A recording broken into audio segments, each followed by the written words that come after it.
नमस्कार दोस्तों, मैं सुमित यादव। आप देख रहे हैं द सुनामी इको गार्डन में हम लोग मौजूद हैं और तस्वीर एक बार फिर से 69,000 शिक्षक भर्तियों की उसी तरीके की है जिस तरीके से पिछले हम लोग 2.5 से 3 साल पहले से देख रहे हैं। ये मेरे पीछे कुछ बैनर आप लोगों को दिखाई दे रहे होंगे और इसमें सबसे महत्वपूर्ण ये कि पिछड़े और दलितों के आरक्षण पर नेता मौन क्यों, और उन नेताओं की तस्वीर है जो भारतीय जनता पार्टी की सरकार में या तो केंद्र में मंत्री हैं या तो राज्य में मंत्री हैं। इसमें अनुप्रिया पटेल हैं, केशव प्रसाद मौर्य हैं, स्वतंत्र देव पटेल हैं, आशीष पटेल हैं और संदीप सिंह हैं। ये उन सभी लोगों की तस्वीर है जो अपने अपने जाति की, अपनी अपनी बिरादरी की वोटों की ठेकेदारी लेते हुए चलते हैं। और लेकिन जब बात आती है इनके हक अधिकार की, इनकी नौकरी की, इनकी नियुक्ति की, तो इनकी चुप्पी है, इनका मौन है। तमाम लोग हमारे साथ मौजूद हैं, इन सब से बातचीत करेंगे क्योंकि ये सब वही लोग जिनको योगी जी ने कहा 6800 की लिस्ट एक जारी की गई, कहा कि नियुक्ति मिलेगी और चुनाव हो गए, वोट दिया गया, सरकार बनाई गई, लेकिन नियुक्ति अभी भी नहीं मिली है। इन लोगों से क्या नाम है भैया आपका? मेरा नाम प्रदीप कुमार सरोज, मैं जौनपुर से हूँ। जौनपुर से हैं जी, मैं यहाँ हमारा सबका धरना 524 दिन हो गए। 524 दिन हो गए और हम अपने लीडर जो हमारे समाज के लीडर हैं, जो कहते हैं कि हम पिछड़े और समाज के हितैषी हैं, वो हम जब वोट लेना होता है जाते हैं, हमसे कहते हैं कि हम आपके हित का विकास करेंगे, आपका चौतरफा विकास करेंगे। लेकिन जब हमारी कुछ ऐसी बातें आती हैं तो हम वो सुनते ही नहीं हैं। यहाँ पे हम आज इतने 524 दिनों से धरना दे रहे हैं, हमारी नियुक्ति अधूरी है और उसको ये लोग पूरा करने का काम नहीं करते। कहते हैं कि हम लीडर हैं, लेकिन ये हमारे समाज के लीडर नहीं, लोडर हैं। जो सबसे बातचीत हुई, आप लोगों ने यहाँ पे अनुप्रिया की फोटो लगाई है, केशव प्रसाद मौर्य हैं, स्वतंत्र देव पटेल हैं, सबसे बातचीत हुई? सबके दरवाजे पर जाते हैं और जब हम इनके दरवाजे पर इनसे मिलने जाते हैं तो ये हमसे मिलते नहीं। वहाँ पे प्रशासन से हमको लाठियों से मार करके इको गार्डन यहाँ लाकर पटक देते हैं और हमारी बातों को सुनते नहीं हैं। कोई सुनवाई नहीं होती है। और यहाँ ये जो हमारे समाज के हितैषी लोग हैं, ये तो सिर्फ सत्ता की मलाई खा रहे हैं और हमको यहाँ ये छोड़ दिए हैं कि ये लोग मरे। हम पूछने भी नहीं आते कि ये लोग जिंदा है कि नहीं है 524 दिनों से। और इतने दिनों का तो बता रहे थे योगी जी ने कहा था कि घोटाला हुआ है, 6800 की लिस्ट जारी की गई, तो योगी जी की कोई कार्रवाई क्यों नहीं हो रही? योगी जी की कार्रवाई क्यों नहीं कर रहे? अब इस प्रदेश में सबसे बड़ा तो है सीएम। जब वो उस राजा की बात ही नहीं इसके अधिकारी सुन रहे हैं तो अब हम किसके पास जाएं? जब उनके पास जाते हैं तो कहते हैं आप और ऊपर जाइए। तो हमें यही नहीं समझ में आता कि हम जाएं कहाँ और किसके पास जाएं। जब हम अपने शिक्षा मंत्री के यहाँ जाते हैं और मुख्यमंत्री आवास पे जाते हैं तो ये लोग बस जाते हैं, वहाँ पे 1-2 घंटे हम लोग रहते हैं, तुरंत प्रशासन आ जाता है, हमको मारता पीटता है, घर सीट के ले आके इको गार्डन छोड़ देता है और हमारी बात सुनी नहीं जाती है। लगातार धरने प्रदर्शन जारी हैं, लगातार तस्वीरें हम लोग आपको दिखा रहे हैं, कभी संदीप सिंह के आवास के बाहर से तो कभी इको गार्डन से तस्वीरें, लेकिन वही हैं, तस्वीरें नहीं बदल रही। घोटाला या डकैती आप कहें, जो पिछड़ों के अधिकारों पे, पिछड़ों की हिस्सेदारी पे जिस तरीके से डकैती इन्हीं लोगों ने की है, क्योंकि इन लोगों की चुप्पी उस मुद्दे पर है। उन्हीं लोगों ने, जो लोग बात करते हैं कि कुर्मी हमारे साथ है, हम लोग कुर्मी समाज के नेता हैं, हम राजभरों के नेता हैं, हम निषादों के नेता हैं, लेकिन जब हक अधिकार की बात आई, हिस्सेदारी की बात आई, तो चुप्पी क्यों है? क्या नाम भाई साहब का? अमित मौर्य, रायबरेली से हैं जी। क्या लग रहा है, क्यों नहीं सरकार राजी हो रही है? सरकार ने तो कह ही दिया है पहले ही। 2 साल पहले लिस्ट आई, तब से हम लोग लगातार धरना दे रहे हैं। मुख्यमंत्री जी ने बाकायदे ट्वीट करके कहा, ऑफिशियल ट्वीट उनका आया कि इन लोगों को नियुक्ति मिलने जा रही है, देने जा रहे हैं 68 लोगों को। उसके बाद भी आज तक अधिकारी सुने नहीं। अब दोबारा से हम लोग 2 साल से धरने पे बैठे हैं, मिलने की कोशिश करते हैं मुख्यमंत्री जी से तो मिल नहीं पाते हैं, कोई माध्यम नहीं मिलाने का। हम अपने जो पिछड़े दलित नेता हैं उनके पास जाते हैं कि हमारी बात सुन ले, वो तो सुनते हैं, कहते हैं हमारे बस की नहीं है। संदीप सिंह बेसिक शिक्षा मंत्री हैं, पिछड़े समाज से भी आते हैं, कई बार आप उनके आवास पर भी गए, क्या कहते हैं वो? बस आश्वासन दे देते हैं, वही झूठा आश्वासन, एक तरह से कुछ करने के लिए तैयार नहीं है, कभी मिलते नहीं हैं, कभी आश्वासन दे के ऐसे हम लोगों को भेज देते हैं, बस। और इसके अलावा और कुछ नहीं। एक कदम आगे नहीं बढ़े उतने से जितने पे रुका था भर्ती, बस वही है। वहाँ से कोई बात आगे नहीं बढ़ पा रही पिछले 1.5-2 साल से? कुछ भी नहीं, न कुछ नियुक्ति के बारे में तो कोई बात बोलते ही नहीं। चुनाव से पहले लिस्ट जारी हुई, उसके बाद कोई कहानी आगे नहीं बढ़ी? नहीं, कोई कहानी। चुनाव से पहले 5 जनवरी को लिस्ट आई थी 22 में, उसके बाद आचार संहिता लग गई थी। ये हुआ कि नई सरकार का जो है गठन होगा उसमें हम लोग फिर से प्रयास करेंगे। उसके बाद से लगातार जब से गठन हुआ सरकार का हम लोग फिर से प्रयास कर रहे हैं, लगातार इको गार्डन में धरना दे रहे हैं। 524-26 दिन हो गए लगभग, अभी तक कोई सुनवाई नहीं हुई। एक बार फिर मैं आपको बता दूं, ये भर्ती 2018 की है, 69,000 शिक्षक भर्ती, जिसमें पिछड़ों का जो हक अधिकार मिलना था, पिछड़ों की जितनी नियुक्ति होनी थी नहीं हो पाई। योगी जी इस बात को महसूस करते हैं चुनाव से पहले कि हाँ कुछ घोटाला हुआ है, कुछ गड़बड़ हुई है इस भर्ती में, और 22 के चुनाव से ठीक पहले इसमें 6800 अभ्यर्थियों की लिस्ट जारी होती है कि इनको नियुक्ति दी जाए। चुनावी मुद्दा ये बनता है, ये सभी लोग अपनी फरियाद लेके सपा की रैलियों में भी जाते हैं, भाजपा की रैलियों में भी जाते हैं। इतना बड़ा चुनावी मुद्दा बनता है कि चुनाव से ठीक पहले योगी जी मजबूर होते हैं लिस्ट जारी करने के लिए। उसके बाद चुनाव होते हैं, वोट योगी जी को दिया जाता है, सरकार योगी जी की दोबारा बनाई जाती है, मुख्यमंत्री बनाया जाता है, लेकिन स्थिति जैसी थी वैसी ही है। हम इको गार्डन में मौजूद हैं, आज समाजवादी पार्टी के भी कुछ नेता यहाँ पर पहुंचे, उनसे भी हम लोग बातचीत करेंगे। और सवाल ये बहुत ज़रूरी है कि जब बात हिस्सेदारी की होती है, बात ये होती है कि राजनीति में हिस्सेदारी चाहिए, तो राजनीति में हिस्सेदारी मिलने के बाद क्यों इस तरीके की तस्वीर हम लोगों को फिर भी देखनी पड़ रही है। जो ठेकेदार हैं, जो पिछड़ों के ठेकेदार बनते हैं, पिछड़ी जातियों के ठेकेदार बनते हैं, वो लोग ये बात वहाँ क्यों नहीं पहुँचा पा रहे। हमारे साथ सपा नेता लोटराम निषाद जी मौजूद हैं, इनसे बातचीत करेंगे। बहुत बहुत स्वागत है लोटन जी चैनल पर। धन्यवाद आपके देश सुनामी चैनल को। 2018 की भर्ती है जी। हम लोगों ने बिहार में देखा कि 3 महीने में सारी भर्ती निपटा के सबको नियुक्ति पत्र बांट दिया गया। 2018 की भर्ती 6800 अभ्यर्थियों की लिस्ट योगी जी जारी करते हैं। 2 साल इस लिस्ट को भी हो गए, लेकिन अभी तक कोई नियुक्ति पत्र नहीं मिला। देखिए, जो उत्तर प्रदेश बेसिक शिक्षा परिषद के माध्यम से 2018 में प्राथमिक शिक्षक पद के लिए जो है 69,000 शिक्षकों की भर्ती का विज्ञापन विज्ञापित हुआ, उसमें उत्तर प्रदेश आरक्षण नियमावली 1994 के तहत ओबीसी को 27%, एससी को 21% और एसटी को 2% कोटा आवंटित है। कोटा के अनुसार जो है आरक्षण नियमावली के तहत जो है ओबीसी को जो है 69,000 पदों में से 18,603 पद मिलना चाहिए था। एससी को जो है 14,490 पद मिलना चाहिए। एसटी को जो है 1,380 पद मिलना चाहिए।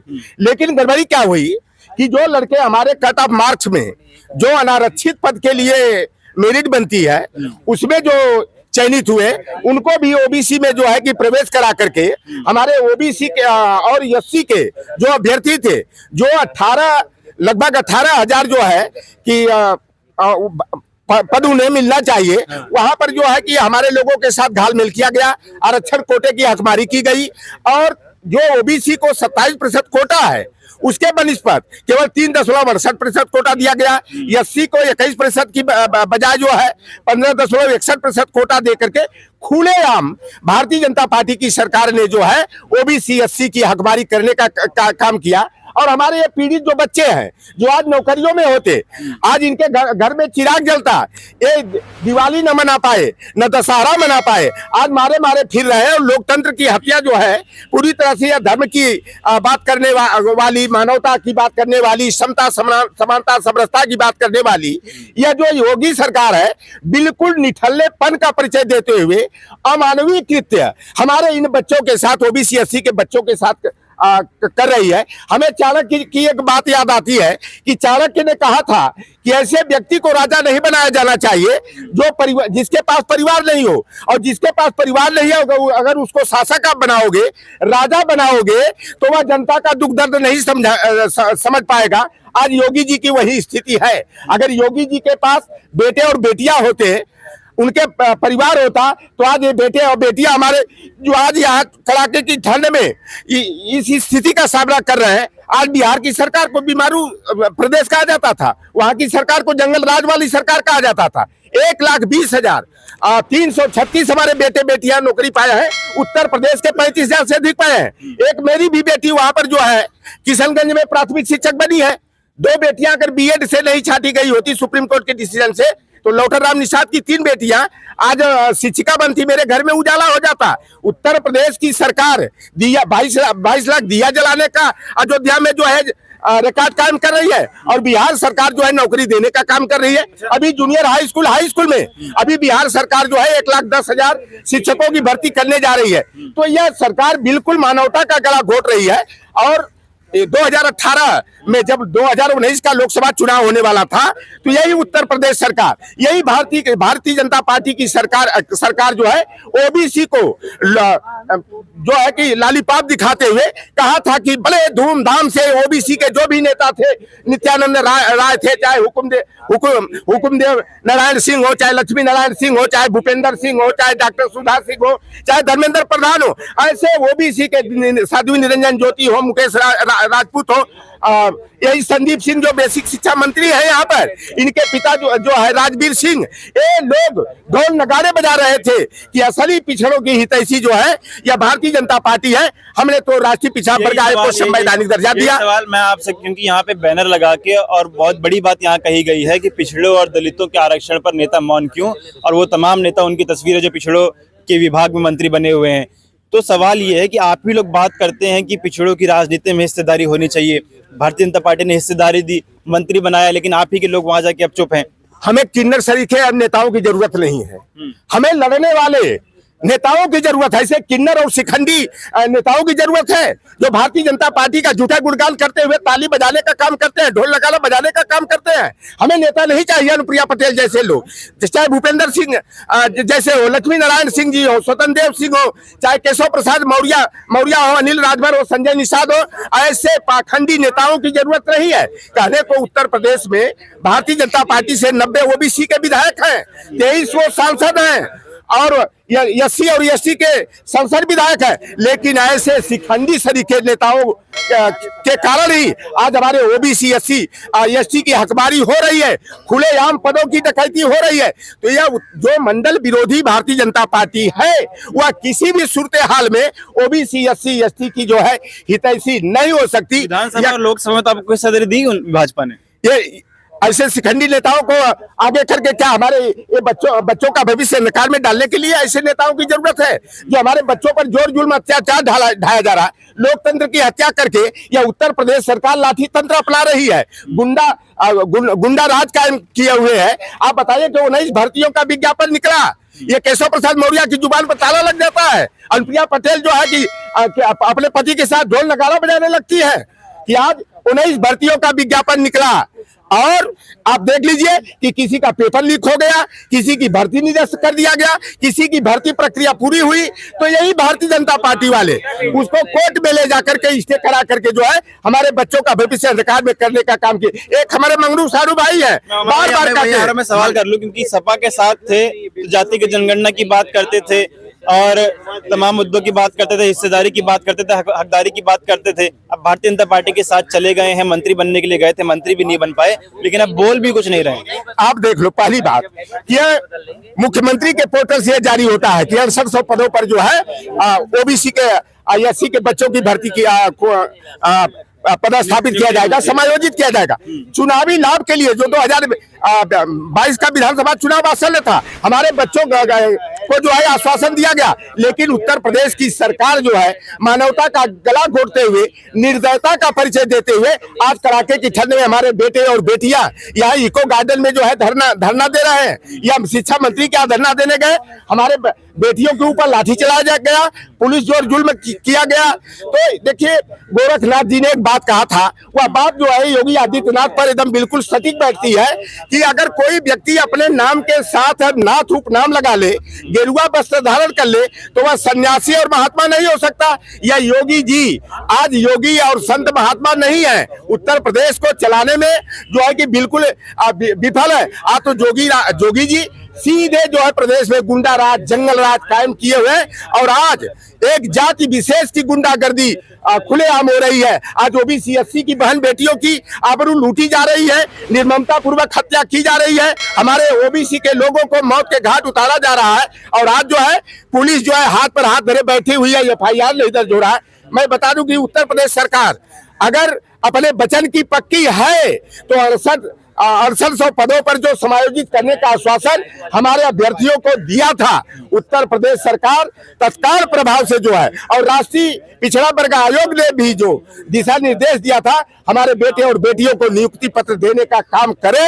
अन्यथा यही लोग जिनके घर में अंधेरा है, भारतीय जनता पार्टी को 2024 में जो है लटक कर, झटक कर, पटक कर, अपने वोट की ताकत से चोट पहुंचा करके उनके जो है कि घर में अंधेरा करने का काम करेंगे। तो उत्तर प्रदेश की सरकार बिल्कुल जो है निर्ममता का परिचय देते हुए अमानवीय व्यवहार हमारे बच्चों के साथ कर रही है, उनके भविष्य को अंधकार में डालने का काम कर रही है। ठीक, तो ये तस्वीरें मैं आपको दिखाऊं, ये बैनर बनाए गए हैं पिछड़े और दलितों के आरक्षण पर। ये नेता मौन क्यों, और ये सब वही नेता हैं। ओम प्रकाश राजभर इसमें दिखाई दे रहे हैं। पूरे राजभर समाज की जिम्मेदारी, पूरे राजभर समाज की ठेकेदारी लेके चलते हैं। अनुप्रिया पटेल हैं, केशव प्रसाद मौर्य है, भूपेंद्र चौधरी हैं, सत्येंद्र पटेल हैं, संदीप सिंह हैं। इसमें संजय निषाद नहीं दिखाई दे रहे। संजय निषाद भी उसी तरीके से हैं। आरक्षण की बात करते करते किस तरीके से हिस्सेदारी की बात जब आई तो चुप्पी साध के बैठे हैं। तमाम वो मुद्दे हैं।